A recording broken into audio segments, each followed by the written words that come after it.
भगवान श्री कृष्ण जी ने बताया, देवी राधा को घर की यह 5 चीजें कभी दूसरों को नहीं देनी चाहिए। आज हम आपको देवी लक्ष्मी की एक प्राचीन कथा सुनाने जा रहे हैं। इस कथा के माध्यम से आपको पता चल जाएगा कि एक स्त्री को अपने घर की कौन सी चीजें दूसरों को नहीं देनी चाहिए। जो भी स्त्री यह चीजें दूसरों को दे देती है, तो माँ लक्ष्मी उसके घर को छोड़कर चली जाती है। इसलिए दोस्तों, आप इस कथा को पूरा जरूर सुने, क्योंकि आधा अधूरा ज्ञान घातक होता है।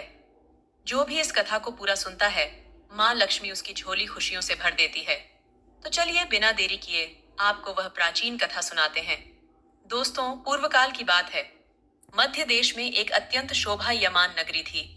उस नगरी में एक सुकन्या नाम की स्त्री अपने पति और सास ससुर के साथ निवास करती थी। सुकन्या एक पतिव्रता नारी थी, जो सत्य धर्म का पालन करने में तत्पर और गृह कार्य में दक्ष थी। सुकन्या का स्वभाव अत्यंत दयालु था। वह सदैव दूसरों की सहायता किया करती थी। सुकन्या का पति संजय एक वैश्य था। उसकी अनाज की एक दुकान थी। वह बाजार में लोगों की जरूरत की चीजें बेचा करता था। सुकन्या अपने पति से बहुत अधिक प्रेम करती थी। वह अपने पति को ही परमेश्वर मानकर उसकी सेवा करती थी। सुकन्या नित्य पति से पहले जागती थी। अपने घर का आंगन को स्वच्छ करती थी। फिर रंगोली बनाकर आंगन की सजावट करती थी। उसके बाद वह अपने घर को स्वच्छ करती। फिर स्नान आदि कार्य संपन्न करके वह तुलसी को जल देती थी और देवी देवताओं का पूजन करती थी। इस प्रकार से वह रोज अपने नित्य कर्म करती थी। सुकन्या ने कभी किसी का अनादर नहीं किया। वह सभी के साथ मधुर वाणी में बातें करती थी।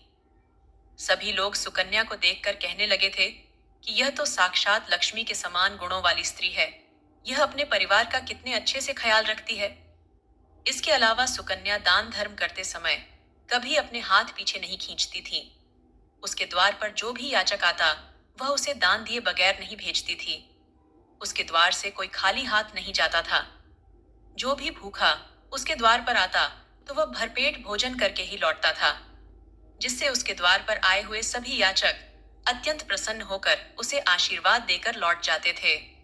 इतना ही नहीं, सुकन्या अपने पड़ोसियों की भी सहायता करती थी। उसके पड़ोस में जो भी गरीब और दुखी लोग रहते थे, उन्हें भी वह नित्य भोजन दिया करती थी।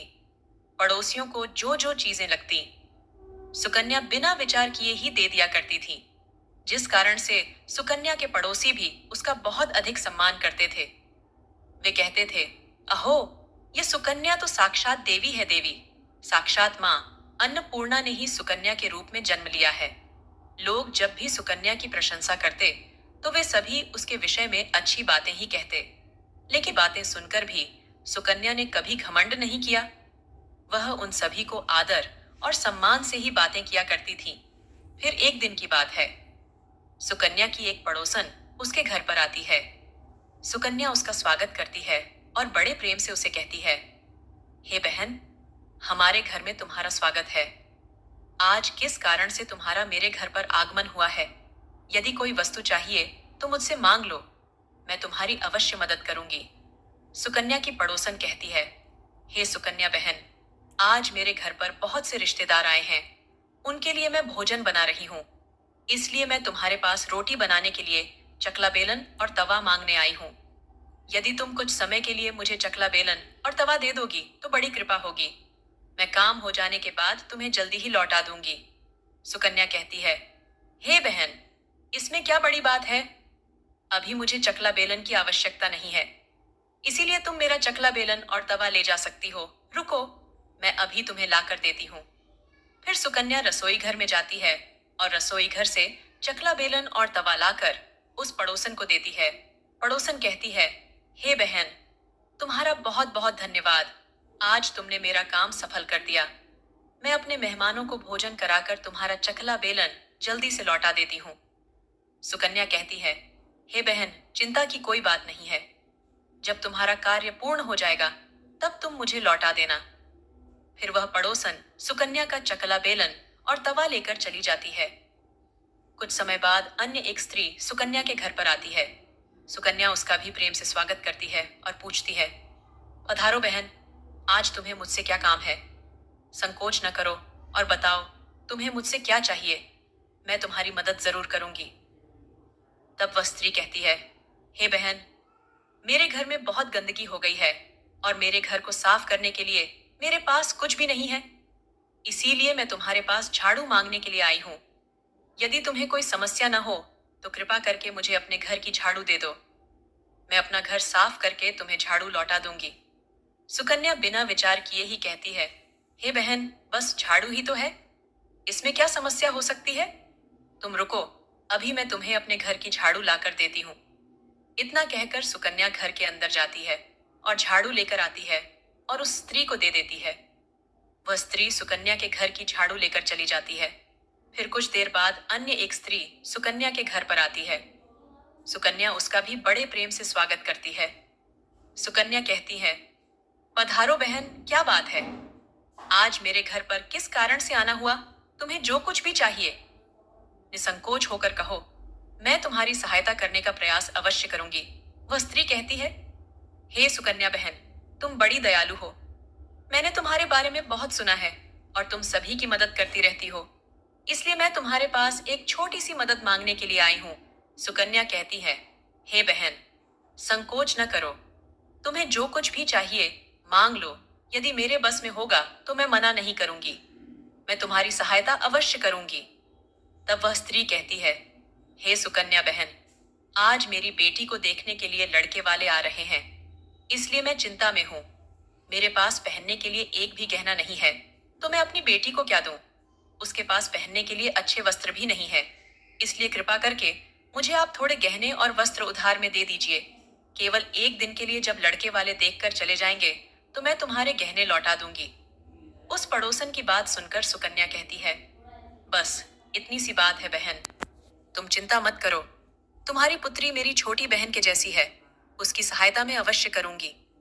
मैं अभी तुम्हें मेरे गहने और साड़ी देती हूँ, जिसे पहनकर तुम्हारी पुत्री राजकुमारी लगेगी। फिर सुकन्या अंदर जाती है, गहने और साड़ी लेकर आती है और उस पड़ोसन को दे देती है।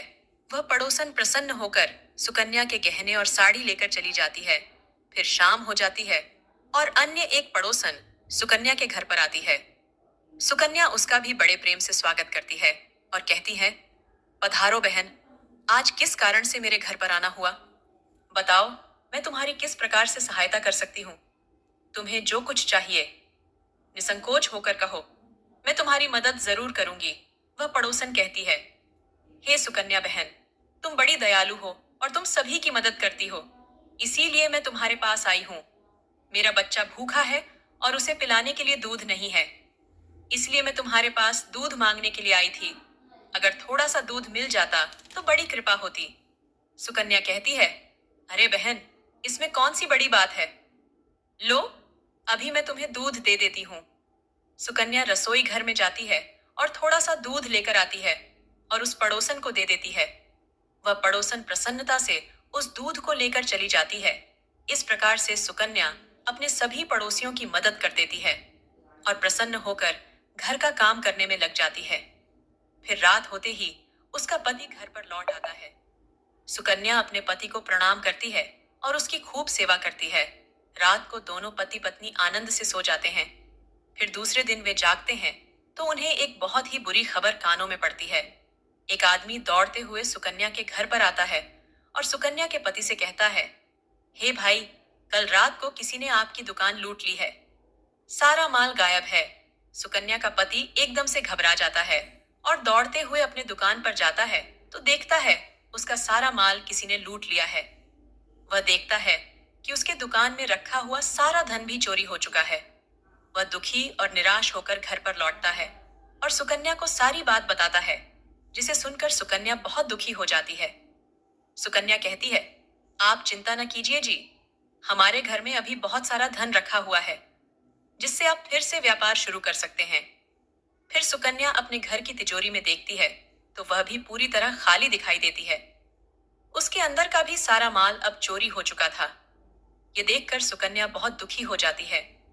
उसे समझ में नहीं आता कि यह कैसे हुआ।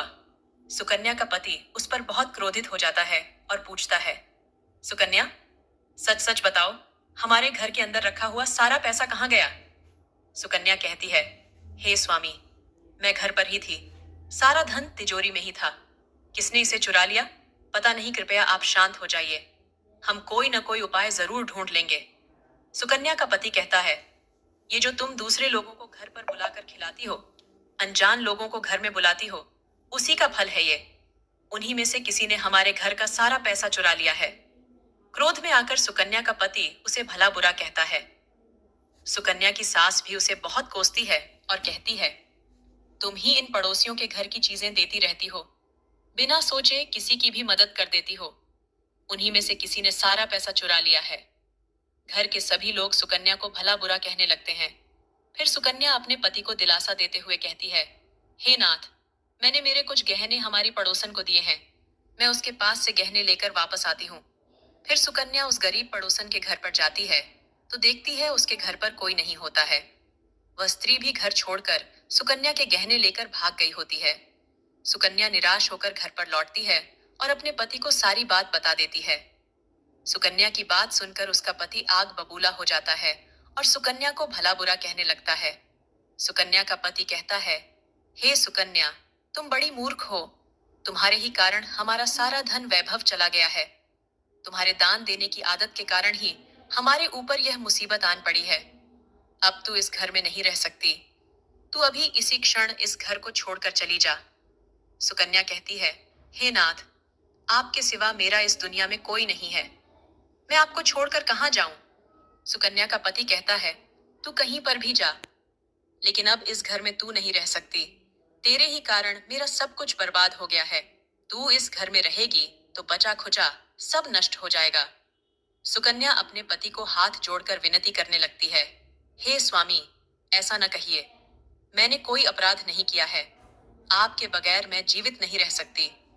मुझ दासी को आप घर से मत निकालिए। लेकिन सुकन्या का पति उसकी एक नहीं सुनता है और उसे अपने घर से धक्के मारकर निकाल देता है और कहता है, अब तू इस घर से चली जा और लौट कर मत आना। चाहे तो किसी नदी में कूदकर अपनी जान दे दे, लेकिन अब तू इस घर में मेरे साथ नहीं रह सकती। फिर सुकन्या दुखी होकर रोते हुए अपने पति के घर को छोड़कर चली जाती है। चलते चलते सुकन्या माता लक्ष्मी के मंदिर में जाती है और माँ लक्ष्मी से प्रार्थना करते हुए कहती है, हे माँ, मैंने ऐसा कौन सा पाप किया है जो मेरी ऐसी दशा हुई है? हे माँ लक्ष्मी,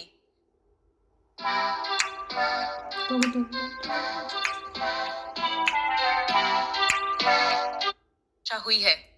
हे माँ लक्ष्मी, मैं तो नित्य आपकी पूजा करती थी, फिर भी आपने मेरा घर क्यों छोड़ा? कृपया मुझे बताओ। माँ, मैंने ऐसा कौन सा अपराध किया जो आप मुझसे रूठ गई हो? फिर सुकन्या वहीं पर बैठकर सोचने लगती है, यदि मेरे पति मेरा स्वीकार नहीं करेंगे तो मैं जीवित रहकर क्या करूं? यदि मेरे ही कारण मेरे पति की दुर्दशा हुई है तो मुझे जीवित रहने का कोई अधिकार नहीं है। इतना सोचकर सुकन्या अपने प्राण देने के लिए नदी की तरफ जाने लगती है। नदी के पास जाकर सुकन्या माता लक्ष्मी से प्रार्थना करती है, हे माँ लक्ष्मी, अब मैं अपने प्राण देने जा रही हूँ। यदि मेरे द्वारा तुम्हारी पूजा में कोई कमी रह गई हो तो मुझे माफ करो। मैं अपने पति के बगैर जीवित नहीं रह सकती, इसलिए अब मैं इस नदी में कूदकर अपने प्राण दे दूंगी। इतना कहकर सुकन्या नदी में कूदने ही वाली होती है कि साक्षात माँ लक्ष्मी उस स्थान पर प्रकट हो जाती है। माँ लक्ष्मी सुकन्या से कहती है, रुक जाओ सुकन्या, रुक जाओ पुत्री, तुम यह क्या कर रही हो? सुकन्या आंखें खोलकर देखती है कि साक्षात माँ लक्ष्मी उसके सामने खड़ी है। माँ लक्ष्मी के दर्शन करके सुकन्या बहुत प्रसन्न हो जाती है और माँ को बारंबार नमस्कार करते हुए कहती है, हे माँ लक्ष्मी, मुझे क्षमा करो, मैं बहुत बड़ा पाप करने जा रही थी। देवी लक्ष्मी कहती है, हे सुकन्या, मनुष्य को स्वयं अपने प्राण नहीं लेने चाहिए। यह महापाप है। ईश्वर ने जो शरीर प्रदान किया है उसे ऐसे नष्ट नहीं करना चाहिए। सुकन्या कहती है, हे माँ, मैं विवश हूँ। मेरे पति ने मेरा त्याग किया है और स्त्री को अपने पति को छोड़कर नहीं रहना चाहिए। मैं अपने पति को छोड़कर जीवित नहीं रह सकती, इसी कारण से अपने प्राण देने जा रही हूँ। देवी लक्ष्मी कहती है, हे सुकन्या, मैं सब कुछ जानती हूँ और यह भी जानती हूँ कि तुम्हारे पति ने तुम्हारा त्याग क्यों किया है। यह सब तुम्हारी ही भूल के कारण हुआ है। तुमने अनजाने में कुछ ऐसी चीजों का दान किया था जिस कारण से मुझे तुम्हारा घर छोड़कर जाना पड़ा।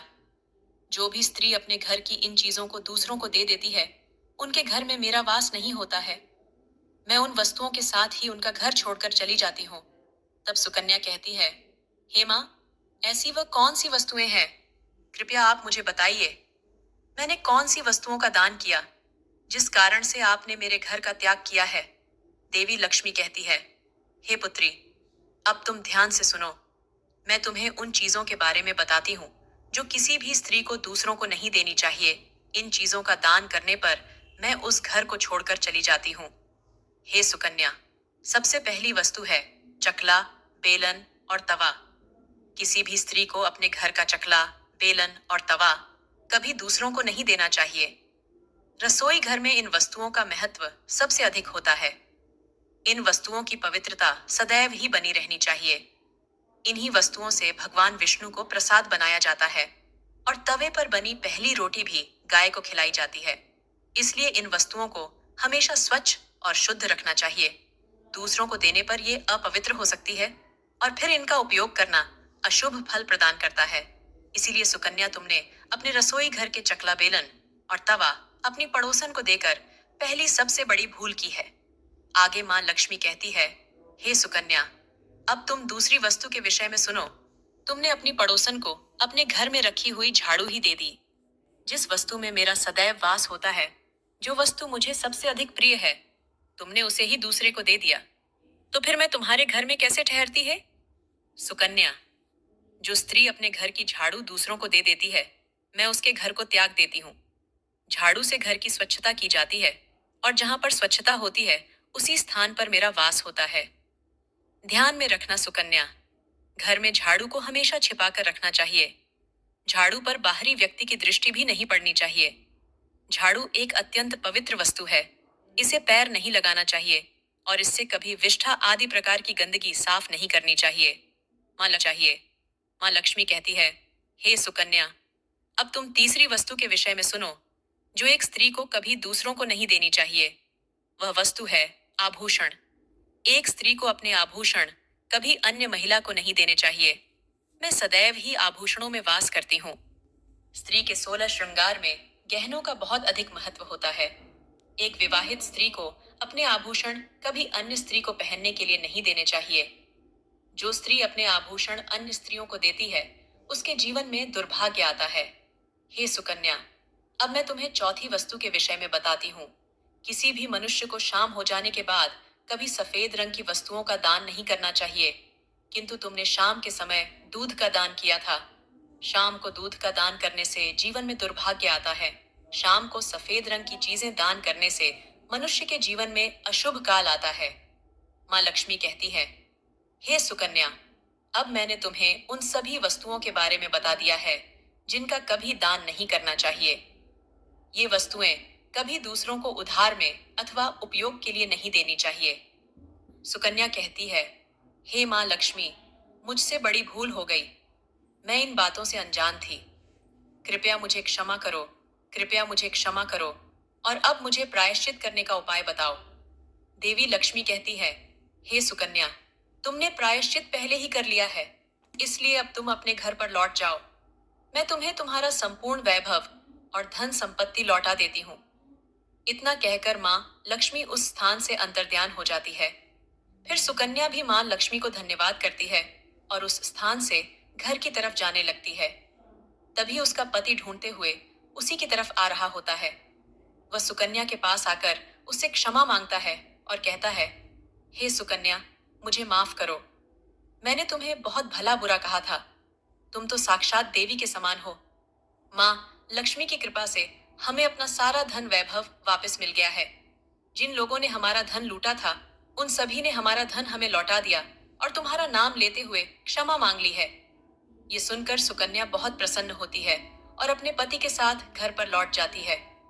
मां लक्ष्मी की कृपा से सुकन्या के घर में फिर से सुख समृद्धि आती है और उसके बाद से सुकन्या ने अपने घर की ये 4 चीजें कभी दूसरों को नहीं दी। तो दोस्तों, उम्मीद है आपको यह कथा पसंद आई होगी। वीडियो को लाइक जरूर करें और कमेंट में जय मां लक्ष्मी जरूर लिखें। साथ ही चैनल को सब्सक्राइब